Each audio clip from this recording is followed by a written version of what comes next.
Good evening for the Western Cape, folks. The registration weekend, the last opportunity for South Africans who are eligible to vote to register, has come and gone.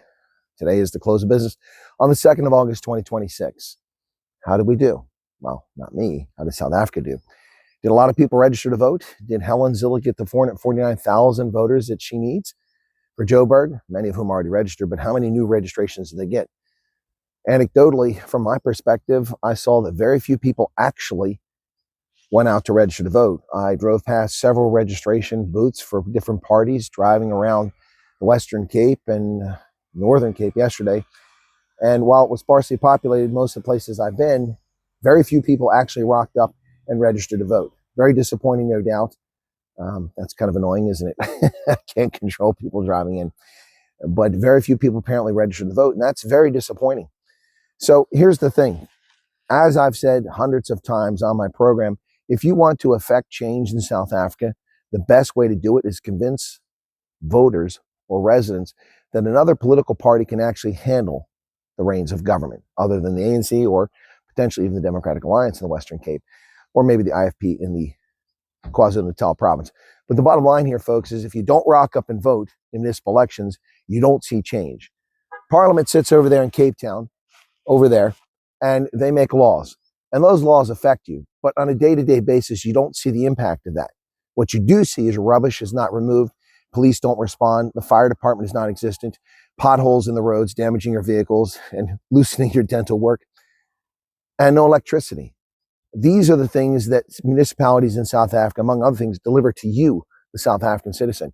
And while you sit back and don't bother to go register to vote, you have no one to blame for the collapse of this country than yourself. Look, I don't live in a glass house. We have a similar problem in America where barely 30% of people bother to show up for municipal elections. But the difference is our municipalities don't provide the same services that yours do. Most of the governance from our municipalities in America comes at the political level, not at the service delivery level.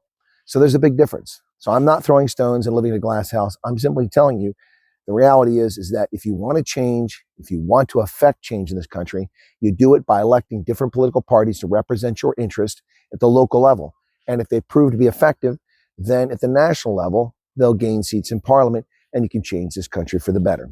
But as it is, I suspect voter turnout will be abysmally low yet again in the elections. Now, conversely, this is actually a good thing. How is it a good thing that so few people vote? Remember April 27th, 1994, when people lined up for hours, 12 hours to vote for the first time they ever got to vote in their life? People in tears. The Rainbow Nation, Rainbow Ganassi. Everyone remembers April 27th, 1994, if you were alive then. And voter turnout was around 90%. But now no one bothers to vote. But again, this is an advantage for some folks. Who's that? Well, the ruling elites. Things don't change, but it's also an advantage for smaller parties if they were effective at their ground game, getting people out, register to vote, and get them to vote for their party in the municipal elections, which are coming up on November 4th. You see, if there are 8,000 eligible voters in your municipality and only 4,000 rock up to vote, you don't need 4,001 votes. As a small party, you only need 2,001 votes. Are you tracking? So is it all bad news? Maybe it's not. Maybe it's actually good news.